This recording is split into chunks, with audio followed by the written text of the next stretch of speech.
It was about 2 years ago, when I was 13, that I first started paying close attention to my older sister's clothes. At first, just the sight of her things, especially her lovely satin lingerie, would be a thrill for me. However, after about 6 months, I was not satisfied with simply seeing her nice clothes. I had to try some of them on so that I could really get to feel the satin against my body. Fortunately, I was able to sneak her satin lingerie out of the laundry hamper, wear it in the privacy of my room, and enjoy the sensuous feeling of the satin on my skin, and then return it to the hamper without being caught. In order to experience the full sensual feel of the satin against my body, I had been regularly using a depilatory cream to keep my body hairless. This has gone on for the past 18 months. Nevertheless, I had mixed feelings over what I was doing. One part of me wanted to be totally dressed in women's clothes so that the full extent of my recently discovered feminine side could be expressed. The other part of me was feeling guilt over doing something that was looked down upon by most of society. The conflict raging inside of me was one that could not easily be resolved. After grappling with this inner struggle, I eventually decided to confide in my sister about my desire to express my feminine side. I approached Jessica, my sister, unsure of how she'd react, even though she's not typically judgmental. I chose a Friday afternoon when Mom was away on a women's religious retreat to talk to her. Nervously, I stood in her doorway and asked, "Jessica, can we talk for a moment?" Jessica glanced up from her book, lying on her bed, and greeted me with a smile. "Sure, Milan. Come on in and have a seat. What's on your mind?" As I entered, she closed her book and placed it on her nightstand. I pulled out a chair from her desk and sat facing her. Judging by my serious expression, Jessica seemed to anticipate a grave confession from me. Instantly, her demeanor shifted to one of care and concern. Despite her empathy, I couldn't bring myself to meet her gaze. The embarrassment of what I was about to reveal was overwhelming. "Jessica, I'm feeling incredibly nervous right now, but there's something I need to tell you," I began, my eyes fixed on the floor. "I've been needing to get this off my chest for a while now, but I've never had the courage to do it until now. Please don't think less of me for what I'm about to say." Continuing without pause, I confessed, "For the past 18 months, I've been taking your lingerie from the hamper and wearing it. The sensation of its soft, silky texture against my skin is something I crave. There's a part of me that revels in dressing from the inside out in feminine attire, but another part that condemns it as wrong. These conflicting desires have left me riddled with guilt." Finally, I summoned the courage to meet my sister's gaze. She didn't ridicule or judge me. Instead, her face bore a kind smile as she reached out to hold my hands in hers, offering comfort. "Milan, is that what's been troubling you? I thought it was something far more serious. You're not alone in your interest in women's clothing, and there's nothing abnormal about it, just different. I wish you hadn't felt the need to sneak around to experience the softness of my lingerie. You only had to ask, and I would have gladly shared my things with you." The tension I'd been holding inside nearly brought me to tears as I awaited Jessica's response. Her compassionate acceptance of my confession brought me a sense of relief. Meeting her gaze, I asked hesitantly, "You mean you're not upset or repulsed by my admission, which many consider a perversion?" Jessica simply smiled at me and replied, "Milan, I could never be disgusted or upset with anything you do unless it's the most unimaginably heinous crime. Those who label men wearing women's clothing as perverse are mistaken. There's nothing inherently wrong with a guy enjoying satin lingerie or feminine attire. In fact, I believe a man comfortable with his feminine side, especially through clothing appreciation, is less likely to be abusive as an adult." Then she posed the question, "Would you like to dress up in some of my clothes right now? With Mom away for the weekend, we have the house to ourselves. It'll be our little secret." My sister must have read my mind, for she had anticipated my next request. I felt like a kid looking at all of the presents under the Christmas tree. I simply nodded my head in excitement. Jessica then said that I first needed to shower, making sure that I also washed my hair. She asked if I would wrap a towel around my damp hair as she usually did upon exiting the shower. I said that I would. I literally flew to the bathroom to take my shower. Quickly, I shed my coarse male clothing and turned on the water. After showering, I washed and conditioned my longish blonde hair, using the shampoo and conditioner in the shower that Mom and Jessica used. I lightly dried my hair and then wrapped a towel around it as I had seen my sister do on many occasions. The scented bath talc had always been a temptation that I had previously resisted. Now, however, I was able to apply the lavender-scented feminine powder to my body. I then wrapped a towel around me, making sure that I covered myself just like a woman, and returned to my sister's room. As I finished showering, I found my sister had laid out lingerie for me on the bed. There, neatly arranged, was a satin bra and panty set, a matching satin garter belt, a lacy full slip, and a pair of nylons. Momentarily, I hesitated to lower my towel in front of her. However, she reassured me, insisting that seeing me unclothed wouldn't faze her. With her assurance, I dropped my towel and reached for the garter belt. After securing it around my waist, I slipped into the elegant white satin panties. After securing them snugly, I noticed my arousal was evident. Jessica suggested I address this issue in the bathroom before we proceeded. Upon my return, she handed me a fresh sanitary pad to enhance my feminine appearance and ensure proper tucking. "It'll give you a more feminine silhouette," she explained. Gratefully, I accepted the pad and positioned it in my panties. Sitting at the edge of the bed, I carefully donned the nylons. Jessica observed with interest as I bunched them up, slipped my toes in, and gently pulled them up my legs. As I attached each garter tab to the stocking top, she remarked, "You seem to be quite experienced at this." I simply nodded in response. As I slipped the bra on my arms, my sister was there, ready to hook the back for me. Before I could consider the emptiness of my bra cups, she was handing me a pair of realistic B-sized beast forms. When I looked at her questioningly, she simply replied, "I had to supplement nature when I was younger. These will give you the shape of a 15-year-old girl." I thanked her and positioned the silicone forms in my bra. It felt nice, as well as different, to have the proper weight filling the cups of my bra. I then lowered the slip over my body. The lace on the hem and across the bodice made this satin garment seem even more feminine and wonderful. Jessica then had me sit down in front of her vanity. She placed a teal-colored shampoo cape over my lingerie-clad body and then removed the towel covering my damp hair. She proceeded to comb through it to remove the tangles and snarls. Also, she trimmed the ends, making sure that the edges were even throughout. I watched in the mirror as she combed, sectioned, clipped, and rolled my hair. Soon my entire head was covered with rollers of different sizes and different colors. I looked on as Jessica covered the rollers with the pink plastic bonnet which was attached to her hairdryer. When she turned it on, the warm dryer air blowing on my hair felt so nice and relaxing. As I dried myself off, I observed Jessica in the mirror, beginning to apply makeup. She dabbed 4 dots of liquid foundation across my face, then meticulously blended them until my entire face was covered. Next, she brushed powder over the foundation before delicately applying rose-colored blush to my cheekbones, starting just beneath my eyes and blending outward. Rose eyeshadow adorned my eyelids, followed by mascara on both my upper and lower lashes. Pausing momentarily, Jessica turned off the hairdryer, though the plastic bonnet still encased my rollers. To begin, my sister used a lipstick pencil to carefully outline my lips. With the cap removed from the lipstick tube, she applied the creamy color to my lips while I puckered to facilitate the application. At one point, she instructed me to press my lips together to ensure even coverage. Once finished, she handed me a tissue to blot away any excess. Looking back at me in the mirror was a well-made-up teenage girl, adorned with a hairdryer bonnet and draped in a shampoo cape. Next on the agenda was my hair.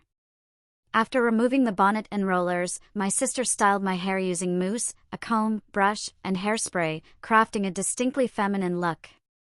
When she inquired about my thoughts on the transformation, all I could manage was a wide-eyed wow of amazement and admiration. As Jessica removed the shampoo cape, she assured me that the styled hair and makeup reflected how I truly looked. Grateful for her efforts, I thanked her for making me feel beautiful.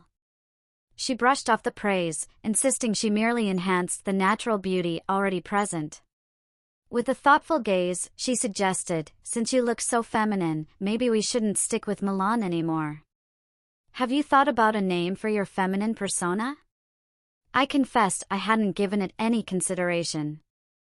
After pondering for a moment, I proposed Jean, but Jessica dismissed it, noting the similarity in pronunciation to Milan.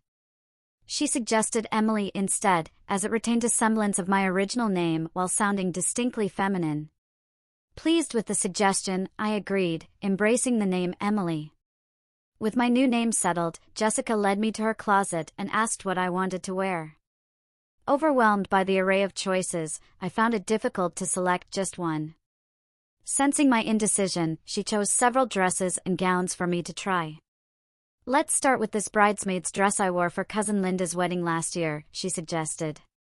"Typically, these dresses are worn only once, but we can give it a new life."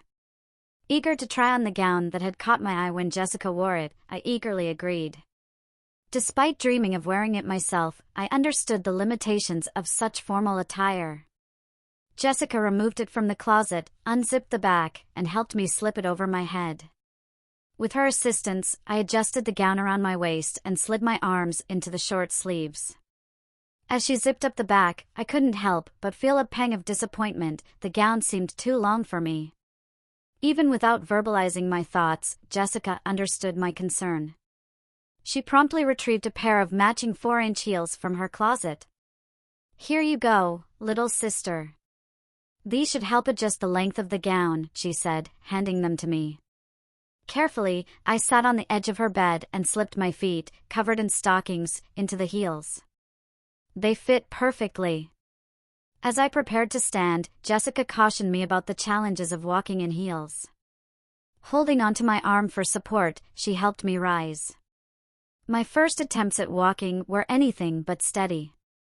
It took a few minutes before I could stand unassisted and a bit longer before I felt confident enough to take more than a step or two. With Jessica's guidance and encouragement, I gradually improved my balance and technique in the heels. Walking over to the full-length mirror, I admired my reflection in the lilac satin gown.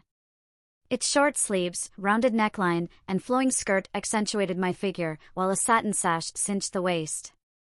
As I gazed at myself, Jessica pinned a satin lilac headpiece to my hair, a delicate arrangement of roses and netting. Delighted with the ensemble, I jokingly told Jessica I'd gladly take the dress off her hands anytime. As an afterthought, she fetched elbow-length satin gloves to complete the look.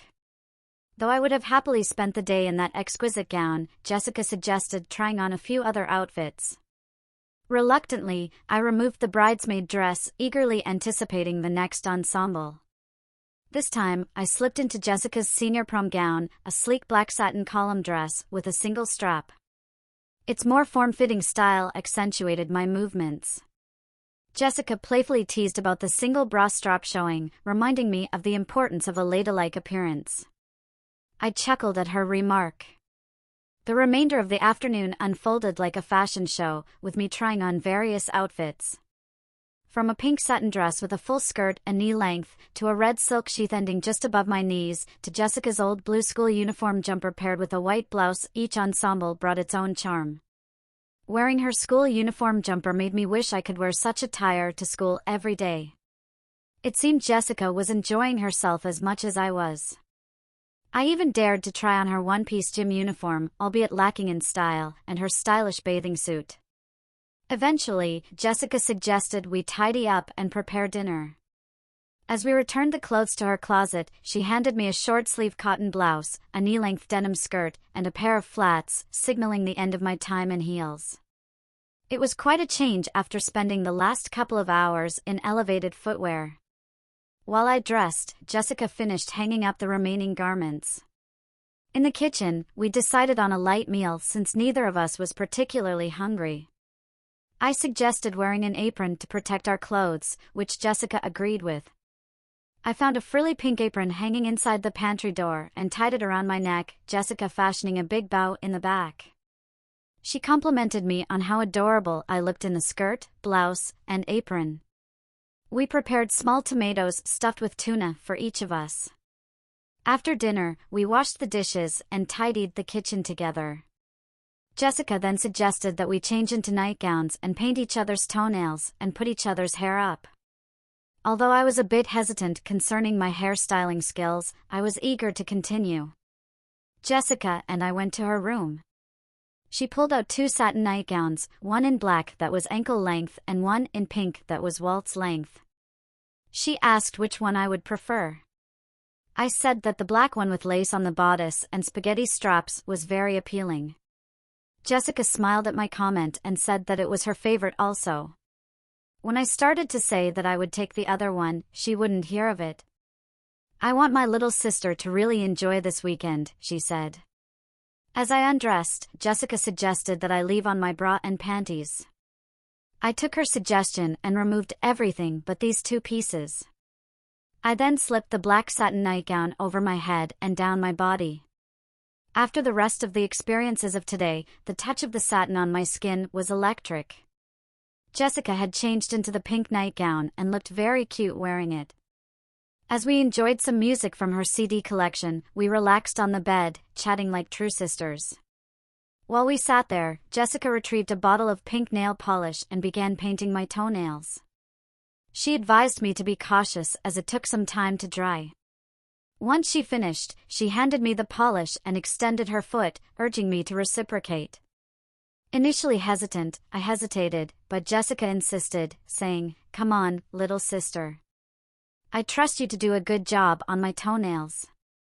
With her encouragement, I carefully applied the pink enamel, eventually managing to paint them all to a satisfactory standard. Jessica then inquired if I wanted to sleep with curlers in my hair, explaining that it wasn't the most comfortable experience but necessary for maintaining a polished look. After a brief moment of consideration, I agreed to give it a try. I turned my back to Jessica as she skillfully placed small curlers throughout my hair. Once finished, she handed me a ruffled sleep bonnet to wear over my curls. We continued our conversation while I tenderly brushed Jessica's beautiful light brown hair. One topic that arose was what our mom would think if she caught her son wearing a nightgown with his hair styled in curlers. We also pondered how Mom would have reacted if she had witnessed our impromptu fashion show. Jessica turned to me and remarked, "Emily, I'm sure she would have been taken aback to see you dressed as a young woman. However, I believe she would have listened to you and tried to understand your feelings. I don't think she would have been angry or upset. In fact, she might have been pleased with how lovely and feminine you looked. Who knows, perhaps after the initial surprise, she might even enjoy having another daughter." As bedtime approached, my sister walked me through the nightly routine. I used cold cream to gently remove my makeup, followed by a thorough cleansing of my face with cold water to unclog pores. When finished, I embraced my big sister with gratitude, thanking her for her understanding and support throughout the day. She expressed her pleasure in assisting her little sister, returning the hug warmly. Heading to my room, I slipped under the sheets, feeling a bit of discomfort from the curlers in my hair. Despite this, I enjoyed the most restful sleep I could remember, filled with dreams of lingerie, dresses, and all things feminine, a truly pleasant night. Upon awakening Saturday morning, I felt refreshed and invigorated. The presence of the curlers in my hair confirmed that the events of yesterday were indeed real, not just a dream. Nearby, I discovered a pair of pink fluffy slippers, thoughtfully placed by Jessica while I slept. Additionally, a pink quilted robe hung over my chair, accompanied by a note in my sister's handwriting. "Emily, when you wake up, slip into the robe and slippers and join me in the kitchen for breakfast. Jessica." With a smile, I slid my feet into the soft slippers, admiring my newly painted toenails before donning the robe over my nightgown, then making my way to the kitchen. Jessica sat at the kitchen table, savoring a cup of coffee, clad in a robe over her nightgown, sporting soft slippers. I gathered my juice, milk, and cereal before joining her at the table. While fixing my cereal, Jessica inquired about my sleep. I assured her of a pleasant night's rest. When she asked about my plans for the day as Emily, I expressed a desire to go shopping, specifically for retro clothing. Rather than the mall, I preferred a shop specializing in vintage attire. Eagerly, Jessica searched the phone book and located a nearby store promising a selection from the 50s, 60s, and 70s. After tidying the kitchen, we began to prepare. Jessica instructed me to shower, ensuring I wore her shower cap over my curlers. In the bathroom, I carefully removed my robe, nightgown, lingerie, and curler cover, disposing of the sanitary pad discreetly. Donning Jessica's multicolored plastic shower cap, I viewed it not as an ordinary item but as part of my feminine journey. After a quick shower and thorough drying, I dusted myself with scented powder for a feminine fragrance. Once dressed in the robe and slippers, I gathered my belongings and headed to Jessica's room. Jessica was already attired in a lightweight, white short-sleeved blouse paired with a green knee-length A-line skirt. She had also laid out my ensemble for the day. Before dressing, however, she guided me to her vanity, where she expertly removed my curlers and styled my hair into a soft, feminine look, securing it with a white satin ribbon. Next, she skillfully applied my makeup, explaining each step so that I could learn to do it myself in the future. Considering our shopping plans, Jessica opted for a minimal makeup look. Upon completion, I complimented her on the transformation of my face and hair, but she dismissed it as nothing out of the ordinary. Despite her modesty, I felt she had worked wonders, creating the appearance of a cute teenage girl. While Jessica tidied up my used lingerie, I began to dress in the outfit she had prepared for me. A fresh set of white satin lingerie awaited me on the bed. I put it on, again enjoying the sensations of the satin against my skin. After positioning a fresh pad in my panties and my silicone forms in my bra, I put on my skirt and blouse. The only difference between what my sister wore and what I was wearing was that my skirt was in a light blue instead of green. I then slipped my feet into a pair of white tennis shoes. I then paused for a few seconds. A look of concern crossed my face.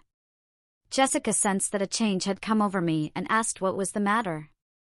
I replied that I just realized that I would be going outside and I was afraid that everyone would recognize that I was merely a boy dressed in his sister's things. Jessica assured me that no one would know my true identity because I looked like a very attractive teenage girl. Although I was still concerned, I smiled and took comfort in her words. I then said that I guess I was ready to face anything. As I headed out of her room, my sister handed me a small leather shoulder bag with a compact, some lipstick, tissues, and a wallet. I went to my room and got the money I planned to spend and put it in my wallet. We made our way to the retro clothing store, enjoying the pleasant 30-minute drive, which helped me relax further. Throughout the journey, we chatted like any pair of sisters would. However, as we parked the car, I began to feel a twinge of apprehension about the upcoming activity. Jessica smiled reassuringly and assured me I would be okay. Though I nodded in understanding, I couldn't shake off all my doubts. Nonetheless, I stepped out of the passenger side of the car and walked alongside my sister into the store. The store lived up to its advertisement, offering not only poodle skirts and saddle shoes reminiscent of the 50s, but also tie-dyed outfits and love beads reminiscent of the 60s. When the saleswoman approached us, Jessica explained that I was in search of an authentic poodle skirt and matching top. She promptly guided us to a rack displaying skirts and tops in various sizes and colors. As we perused the options, I held a few items up to see how they suited me. Eventually, I settled on a vibrant blue skirt paired with a pink short-sleeved top. Led to a fitting room, I eagerly tried on my selections and was thrilled to find they fit perfectly, transforming me into a quintessential 50s teenager. After changing back into my original attire, I emerged from the dressing room. As we prepared to head to the checkout counter to pay for our purchases, my sister spotted a rack of exquisite dresses. They were reminiscent of 50s-style satin cocktail dresses, typically worn with a starched crinoline beneath the skirt and 3-inch patent heels. Intrigued, we sifted through the array of colors, admiring each one. Jessica discovered a gold satin dress in my size and insisted it would look stunning on me. Despite my initial protest about not having enough money, Jessica was undeterred. She plucked the dress from the rack, grabbed a starched crinoline, and ushered me back to the dressing room. While I was thrilled at the prospect of trying on the dress, I hesitated due to financial concerns. Jessica reassured me, promising to treat me to the dress if it fit and I liked it. Though touched by her generosity, I expressed my reluctance, insisting she didn't have to do this for me. Gazing at me tenderly, Jessica replied, "You're right, Emily. I don't have to do this at all. I want to do it for my little sister." With those words in mind, I entered the dressing room and shed my skirt and blouse. Carefully, I stepped into the starched crinoline, feeling its stiff texture brush against my nylon-clad legs. Jessica handed me the cocktail dress, and I unzipped the back before sliding the silky garment over my head and onto my body. After slipping my arms into the short sleeves, I asked Jessica to zip me up, a strange yet wonderful moment. The dress, with its short sleeves, rounded neckline, fitted bodice, and gently flowing knee-length skirt, fit like a dream and felt incredibly luxurious. As I admired my reflection in the mirror, Jessica entered and offered me a pair of gold-colored 3-inch heels. "Emily, gold satin suits you perfectly. Now, complete the look. Put on the heels and see how much they elevate the dress." Carefully, I donned the heels, ensuring my balance remained steady. With the addition of the heels, the outfit felt even more polished and refined. Glancing at Jessica for approval to purchase the dress, her nod of agreement made me beam with joy. I handed Jessica the heels, dress, and crinoline as I dressed back into my blouse, skirt, and shoes. Stepping out of the dressing room, I discovered Jessica had added an extra item to her collection for me, a gold clutch purse perfectly matching my new dress and heels. She believed it would complement my ensemble beautifully. As we made our way to the checkout, Jessica teasingly compared me to a fancier version of Donna Reed while wearing my new cocktail dress. I smiled at both the reference and her playful remark. Exiting the retro clothing store, we drove to the mall. I mentioned to Jessica that I had limited funds left to spend. She reminded me that one of the pleasures of being a girl was the freedom to browse without necessarily making a purchase. It sounded like a pleasant notion, though I knew deep down that if I found something I truly liked, I'd be tempted to buy it. There were numerous shops in the mall that could captivate someone like me, including a lingerie store. As we strolled through the mall, we passed by one of the small stands set up in the courtyard, showcasing a variety of pierced earrings. Some of the styles were truly exquisite. Jessica or I would spot a beautiful pair and hold them up to our ears, envisioning how they might complement our appearance. Once, I found myself admiring a particularly stunning pair of earrings. Jessica, noticing my interest, smiled and suggested that I take the opportunity to get my ears pierced. While I appreciated her suggestion, I shook my head, indicating that I wasn't ready for such a visible display of my newfound femininity when I wasn't dressed as Emily. Next, we ventured into the shoe store, where we each tried on several pairs of heels. Jessica discreetly reminded me to keep my legs together to avoid inadvertently revealing my panties to the salesman. As we tested out each pair, we strolled around, using the floor mirrors to assess how the heels complemented our feet. At one point, Jessica complimented how elegant my legs looked in heels, causing me to blush. It was enjoyable to browse without making any purchases. Plus, experimenting with different styles of heels and walking in them was a delightful experience. As we stepped into the expansive department store, one of the mall's main attractions, we found ourselves in the cosmetics and fragrances section. We examined the sampler bottles of various scents, taking in the aroma of each one. Occasionally, I found a particular scent that I liked. Jessica suggested I spray a bit on my wrist to determine if I truly enjoyed it. Between us, we sampled 2 fragrances each. One scent, in particular, caught my attention, and I would have purchased a bottle to adorn Emily's vanity if I had enough money with me. While we perused the cosmetics section, a cosmetician approached us and offered a complimentary makeup consultation and product demonstration. My sister nudged me forward, and for the next hour, I sat on one of the high-backed stools near the counter, draped in a short, lacy makeup cape. The cosmetician introduced me to various products and demonstrated their proper application. By the time she finished, my face had undergone a professional makeover. When I mentioned that I wasn't planning to purchase cosmetics that day, the cosmetician kindly handed me her business card, expressing her willingness to assist me when I was ready. She also complimented my complexion, to which I expressed gratitude and promised to consider her assistance when I needed to replenish my vanity. Jessica had been observing from the sidelines the entire time, watching as I enjoyed my professional makeover. Curious, she asked me how it felt to have someone attend to my makeup. I conveyed to her that it was a delightful experience, both the makeover itself and the lessons on proper cosmetic application. Our next destination was the dress department, where a plethora of delights awaited us. I tried on several dresses, heeding Jessica's feedback on fit, style, and color. While some didn't quite meet my preferences, a few were very appealing, and 2 or 3 were simply heavenly.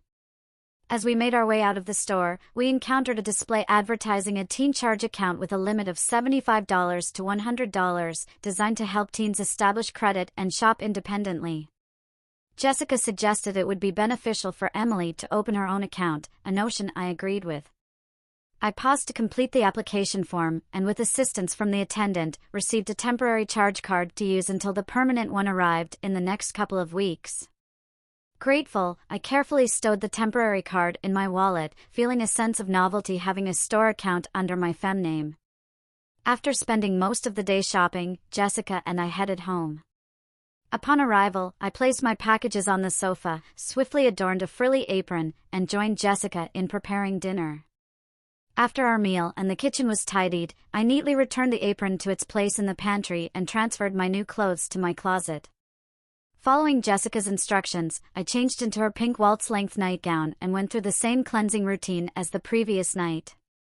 It was bittersweet to remove the professionally applied makeup, knowing it couldn't withstand a night's sleep without smudging. Once my cleansing was complete, I joined my sister in the family room, where we enjoyed a chick flick before retiring for the night.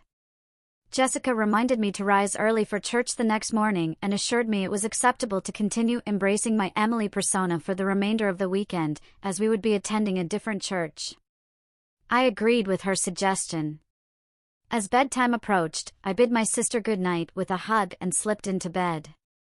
Before settling in, I donned my ruffled sleep bonnet, even though I had foregone the curlers in my hair. As I drifted off, I reflected on the day's shopping adventures and my carefully stowed purchases. For the second consecutive night, I enjoyed a serene sleep filled with dreams of Emily. I woke up early on Sunday morning, slipped into my robe and slippers, and made my way to the kitchen. Jessica had prepared a hearty breakfast, and my portion was already laid out on the table.